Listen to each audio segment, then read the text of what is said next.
አስተያየት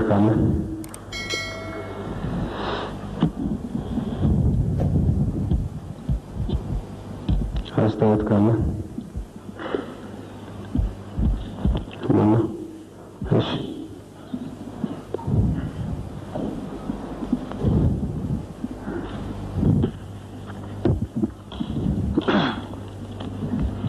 በጣም አመሰግናለሁ ክቡር ሰብሳቢ።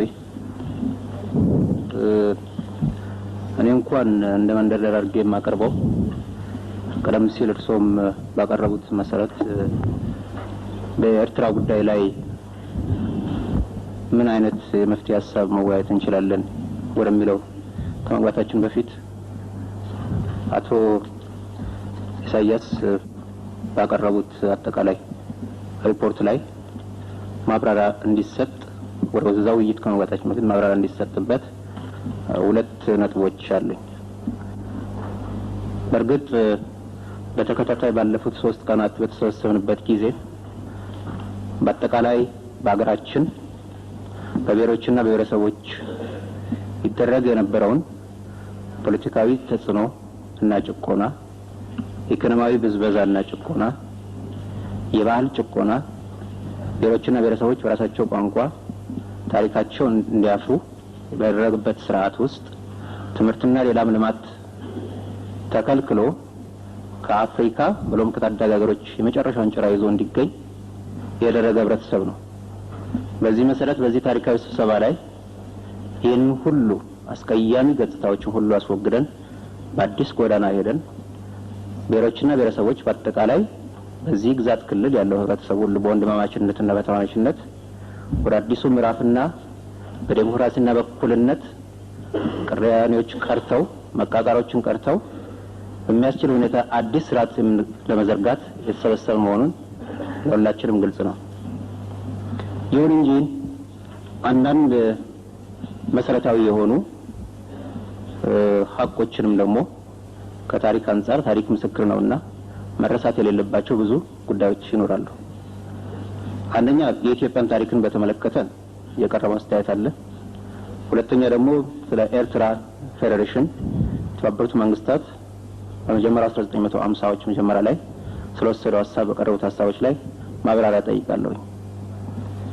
አንደኛ የኢትዮጵያ አንድ ኤንቲቲ እንደ አንድ ራሱ የቻለ አንድ መንግስት አካል ሆኖ የታየው እንደ ሌሎቹ እንደ ጅቡቲ፣ ሶማሊያ ወይም ጎረቤት ሱዳን ሀገሮች የአውሮፓ ቅኝ ገዢዎች ወደ አፍሪካ ከመጡ በኋላ በተመሳሳይ ደረጃ ላይ የተቀመጠ መሰለኝ።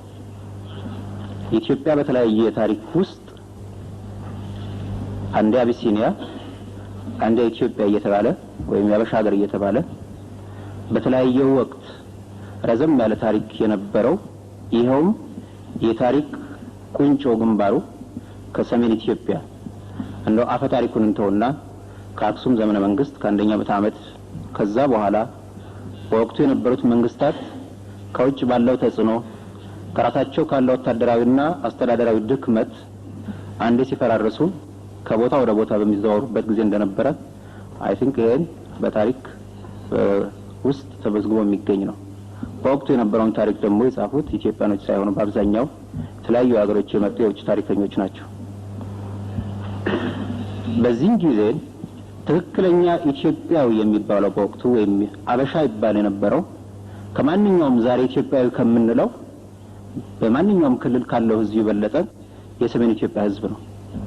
ዛሬ በደቡብ በምስራቅና በምዕራብ አንዳንድ ዳር ሀገሮች ያሉት ኢትዮጵያኖች ናቸው ብለን አሁን ባለው ጂኦግራፊካል ፓራሜትር ከዚህ ከ100 ዓመት ወዲህ እንደተባለው ከአፄ ምኒልክ ዘመነ መንግስት ካለው ጊዜ ውስጥ ካለው ኢትዮጵያዊ ነው የምንለው። ነገር ግን በዘር በታሪክና በአምሳል በባህል በብዙ ነገሮች ሁሉ ኢትዮጵያዊ ነኝ ብሎ መናገር የሚችለው መጀመሪያው የሰሜን ኢትዮጵያ ህዝብ ነው እንጂ ሌላው አይደለም። ይሄን ሀቅ እያለ ከዛ በኋላ በርግጥ ከአፄ ምኒልክ ዘመነ መንግስት ወዲህ ዛሬ ኢትዮጵያ የምንለው የጂኦግራፊ ዴፊኒሽን ነው እንጂ በርግጥ ኢትዮጵያ የሚባል አሰች በባህልና በቋንቋም የአንድ ህዝብ ስያሜ አይደለም። ያ መሆኑ ከታወቀ ዛሬ ኢትዮጵያ ስያሜ የምንለው ይሄ ዛሬ ከ100 ዓመት ወዲህ ያለውን ሳይሆን በርግጥ የራሱ ኮንቲኒቲና ለውጦች ነበሩት። ይህ መሆኑ ከታወቀ አቶ ኢሳያስ ባቀረቡት ሪፖርት ላይ የኢትዮጵያ ታሪክ ከመቶ ዓመት ወዲህ ነው የሚለውና ቀደም ሲል ከነበረው የታሪክ ማስረጃነት ካለው በምን አይነት ሁኔታ ተለይቶ ከሌሎቹ አዲስ ከተፈጠሩ ኤንቲቲዎች አፍሪካ ሀገሮች ጋር ሊወዳደር እንደቻለ ይህ በትክክል ማስረጃ እንዲሰጡበት ጠይቃለሁ። ይካለኝ የራሴን የታሪክ ዕውቀትና ትንሽ አዲስ ነገር ስለሆነብኝ በዚህ በኩል ማስረጃ ፈልጋለሁ። በሌላ በኩል ደግሞ ቀደም ሲል ጣሊያን ኤርትራን በቅኝ ግዛት ከመያዟ በፊት ስለነበረው የዘር ግንድ፣ የታሪክ፣ የቋንቋና ሌሎችን በዝርዝር ማስረዳቱ በዚህ ወቅት አስፈላጊ አይደለም።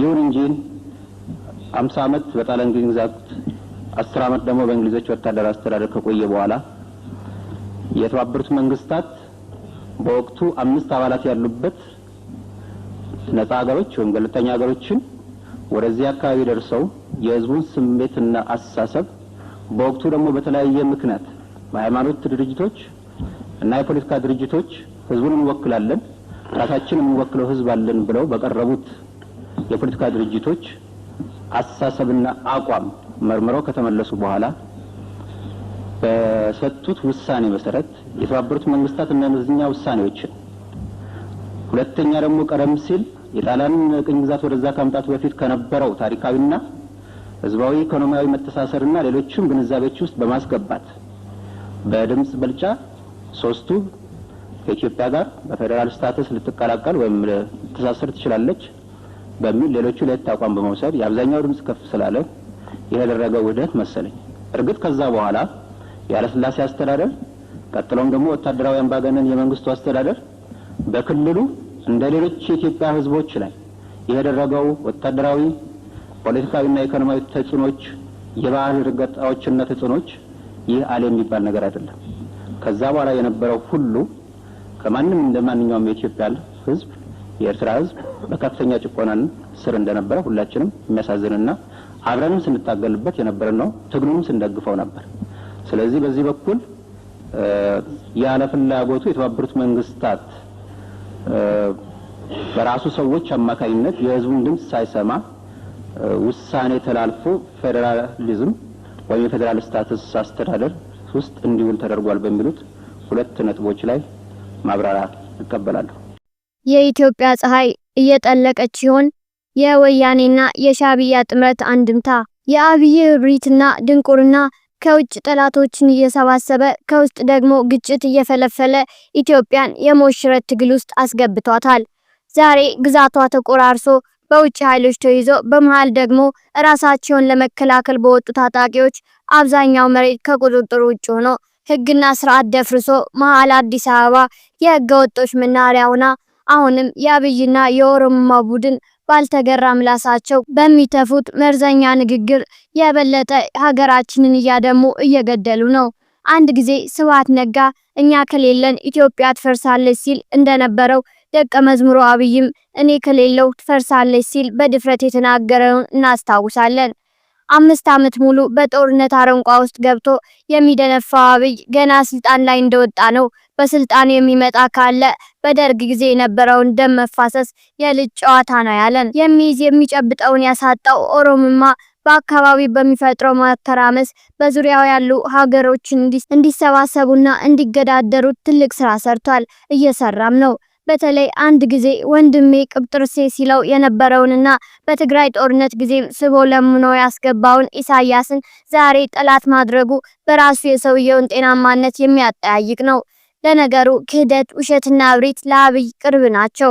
ቀርቦ የራቃቸው አንገታቸው ስር ተጥዶ ፍቅር በሚመስል ያሸትታቸውና የከዳቸው የ6 ዓመታት ጉዞ የታሪኩ አካል ናቸው። ባጭሩ አብይ ወዳጅ የማይወጣለት ከሃዲ ነው። አስተዳደግ የበደለው በትነግሳለህ ትንቢት አእምሮ የተበከለ የኢትዮጵያ ጠላት ነው። በኢትዮጵያውያን ላይ የሚያደርሰው እልቂት ለሱ መዝናኛው ነው። ሞት ማሸፊያው ነው። ለሞቱት ዛፍ እንትከል የሚል አውሬ ነው። ከአውሬ በላይ ነው። ማርክ ትዌን of all animals man is the only one that is cruel. He is the one who inflicts pain for the pleasure of doing it ያለው እንደ አብይ አህመድ ያሉትን ከአውሬ በላይ አውሬዎችን እያሰበ ነው። አብይ ዛሬ አሁንስ እግዚአብሔርን የት እንዳለ ግራ ገብቶናል የሚያሰኝ ጊዜ አድርሶናል። ሰው በገጀራ አንገቱ ሲቀላ እርጉዝ ከወዷ ውስጥ ሽል በካራ ሲወጣ፣ የሰው ልብና ጉበት ሲበላ፣ በድሮን ነፍስ ያላወቁ ሕፃናት ሲነዱ፣ እህል ሆን ተብለው በሳት ሲጋይና ከብቶች በጥይት ሲደበደቡ ህዝቡ ፈጣሪውን ቢጠራጠር ይፈረድበታል? እንዴት አብይ አህመድን የሚያክል ሰይጣን ኢትዮጵያ መሬት ላይ አበቀለ? ሀገራችን በተለያዩ የታሪክ ወቅቶች ፈታኝ የሆኑ የውጭ ጠላቶች ገጥሟታል። የውስጥ ችግሮችም እንዲሁ። በየዘመኑ የነበሩት የታሪክ ባላደራዎች እንዳመጣጡ በብልሃት በምክክር አለፍ ሲልም ተዋድቀው ለቀጣይ ትውልድ ተሸጋግረዋል። ትግሉ መስዋዕትነትን መዳረሻ ያደረገ ኢትዮጵያን ለማስቀጠል በመሞት ህይወትን እየሰራ የዘለቀ ነው። ከወጣት እስከ ሽማግሌ፣ ከወንዶች እስከ ሴቶች፣ ሃይማኖትን ሳይለይ ዘርን ሳይቆጥር በየደኑና ሸንተረሩ በአቀበቱና በሸለቆው በአንድ ላይ ክልትም ብለው የቀሩትን ታሪክ ብቻ ነው የሚቆጥራቸው። ይህ የውጭውን ወረራ የተመለከተ ነው። እንደዚህ እየሆነ ነው አንዱ ትውልድ ሞቶ ለሌላው ህይወት የሆነ ትውልድን ቀጣይነት እንዲኖረው ያደረገው። በእርግጥ በታሪካችን በመካከላችን ግጭቶች ነበሩብን፣ ግን ሁልጊዜ መፍትሄው በሽማግሌዎቻችን ስለነበረ ዙረን እንታረቃለን። የዛሬው ልዩ ነው፣ በጣም ልዩ ነው። አንደኛ ሀገር በቀል የሆነ በሌለ ትርክት ቂም ያረገዘ ከእውነት ጋር የተጋጨ አረመኔያዊ ስብስብ ነው። እርቅና ይቅርታ ሽንፈት አድርጎ የሚወስድ ጠላት ነው። በውሸት ትርክት ተበድላችኋል፣ ተነሱ፣ አመጽ ፍጠሩ፣ ህይወት በአመጽ ነው ብሎ የሚሰብክ ህዝብን ከህዝብ ጋር ማጋጨት እንደ ጨዋታ የሚያይ የአእምሮ ድኩም ነው። የጥላቻ ሬት የተጋተ አእምሮ ፍትህን ማሰብ አይችልም። እኩልነት ስድቡ፣ አንድነት ቀልዱ፣ ፍቅር መሳቂያው ይሆናል። አብይ አህመድ በኦሮሞ ህዝብ ላይ የጫነው ይህን የጥላቻ ከባድ ሸክም ነው። በዚህ የጥላቻ ስብከት ቤተክርስቲያኖች፣ መስጊዶች ተቃጥለዋል። አሁንም ድርጊቱ አላቆመም። ሰዎች ካደጉበት ሰፈራቸው ተፈናቅለዋል፣ ተገለዋል። ይህ ሁሉ የሚሆነው በመንጋ ፍርድኛን አትመስሉም በሚሉ ጎዶሎዎች ነው። እልቂቱ ዘርንና ቋንቋን መሰረት ያደረገ ይሁን እንጂ አትራፊ የለውም። ገዳዮችም ይገደላሉ። በሌሎች ላይ የሚደርሰው ስቃይ እነሱንም ማሰቃየቱ ምንጊዜም አይቀርም። የኛና የነሱ የማለያየት ስብከት ትርክት ማንንም እንደማይጠቅም እነሱ ማተውት አይደለም፣ ግን ህዝብን ለማጋጨት የሚሄዱበት ርቀት የትየለሌ ነው። እስካሁን ድረስ እነሱ አሰባስበው በጥላቻ ኮትኩተው ካሳደጓቸው በስተቀር ብዙሃኑ የኦሮሞ ህዝብ ስላልተከተላቸው እልቂቱን በዚያም አካባቢ እየፈጸሙት ነው። በተለይ በአማራ ላይ ያላቸው ጥላቻ ጭንቅላታቸውን ስላናወዘው ማሰብ እስከሚሳናቸው ይንፈራገጣሉ። የአማራ ባለሀብቶችን ይዘርፋሉ፣ ያስራሉ፣ ይገላሉ።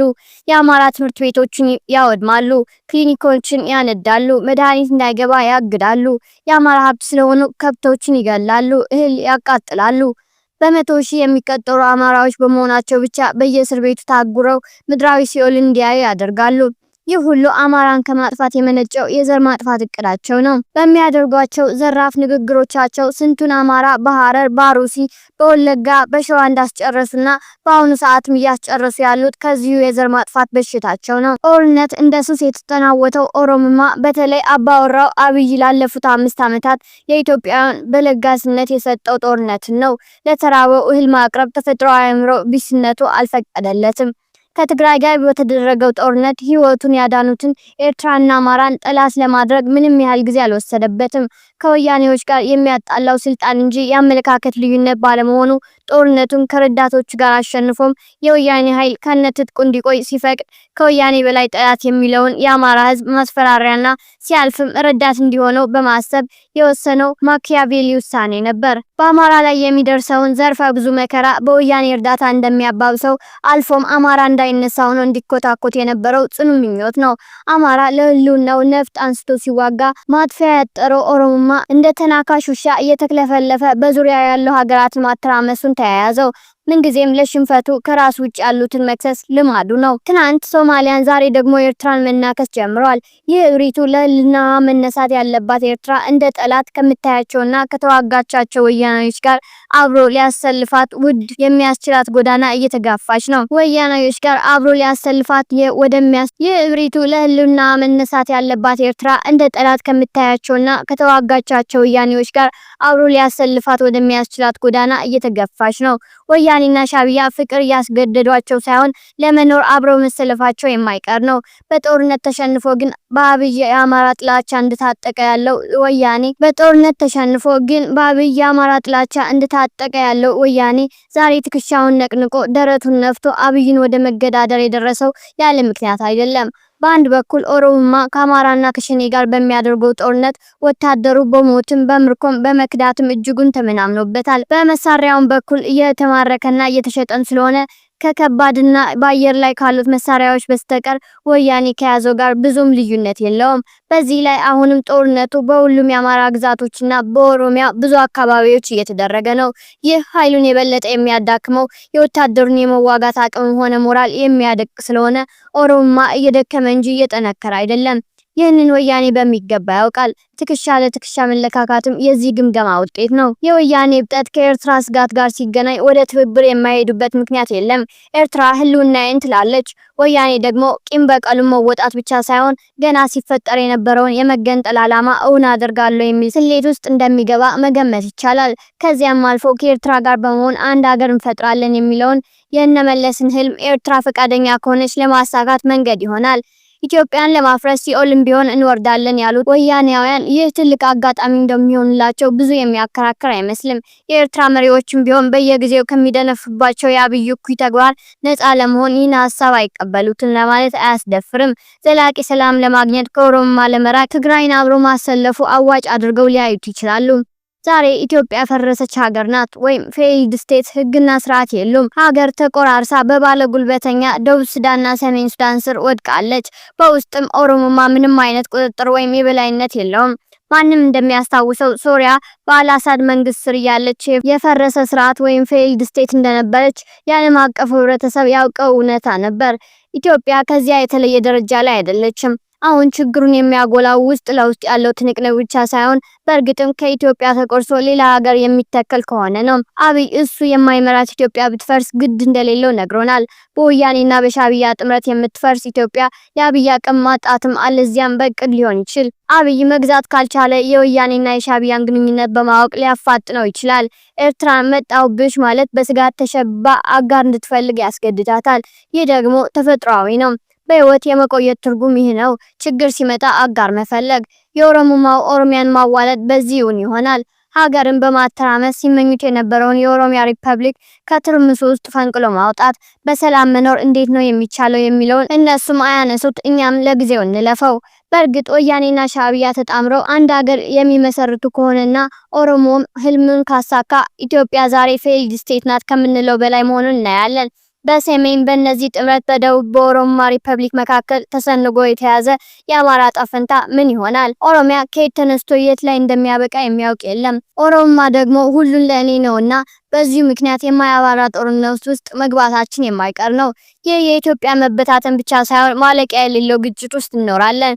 በሰሜን በኩል ወልቃይትና የራያን አካባቢ የኛ ነው የሚሉት ኃይሎች ትግራይና ኤርትራን በማገናኘትና አንድ ሀገር በመሆናቸው የሚተውት አይደለም። በሰሜንና በደቡብ ኃይሎች ተከቦ ምን ጊዜም ሰላም ሊያገኝ የማይችለው አማራ እጣው መዋጋት ብቻ ሊሆን ነው። ይህ ቢሆነኝ ኤርትራ ከወያኔ ጋር ጥምረት አድርጋ የጋራ ሀገር ካዋቀሩ ነው። ከዚያ በመልስ ወያኔ አብይን መዳከም ተንተርሶ በእብሪት ነፃ ሀገር ሆናለሁ ሊል የሚችልበት አጋጣሚ በአብይ ደካማነት ወይንም ኢትዮጵያ ማፍረስ ካለው ፍላጎት እየተፈጠረ ነው። ፋኖ ያዳከመውን የኦሮሞማ ቡድን ገፍቶ ለመጣል ጊዜው አሁን ነው የሚል የወያኔ እምነት ይኖራል።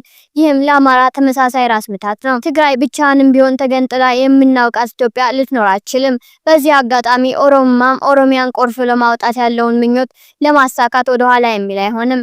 ኤርትራና ትግራይ አንድ ሆኑም ወይም ትግራይ ብቻ መገንጠል ለኦሮሞማው ስሌት ለውጥ አያመጣም።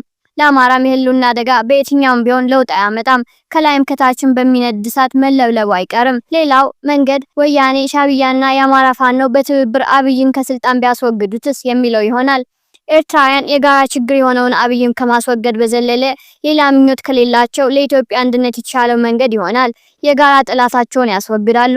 ኤርትራም ከኢትዮጵያ ጋር በመልካም ጉርብትና ትኖራለች። ወያኔም የአብይ ቂሙን ተወጥቶ የትግራይ ህዝብ ከሌላው የኢትዮጵያ ህዝብ ጋር በእኩልነትና በነጻነት የሚኖርበትን ስርዓተ መንግስት አብሮ ያዋቅራል። ባጭሩ ትግራይና ኤርትራ አንድ ሀገር ሆኖ ይወጣሉ። ትግራይ ብቻዋን ትገነጠላለች ወይስ ትግራይ ኤርትራና ፋኖ የጋራ ግንባር ፈጥረው የጋራ ጠላታቸውን አብይና ያስወግዳሉ? ሶስተኛው የሁሉም ጠላት የሆነውን ከማስወገዱም በላይ ለኢትዮጵያ ብቻ ሳይሆን ለመላው ምስራቅ አፍሪካ ሰላምን መስጠት ይሆናል። በአንደኛውና ሁለተኛው ሊኖር የሚችለው ማቆሚያ የሌለው ጦርነት አይኖርም። ዋናው ጥያቄ ወያኔ ወደ ቀልቡ መመለሱ ላይ ነው።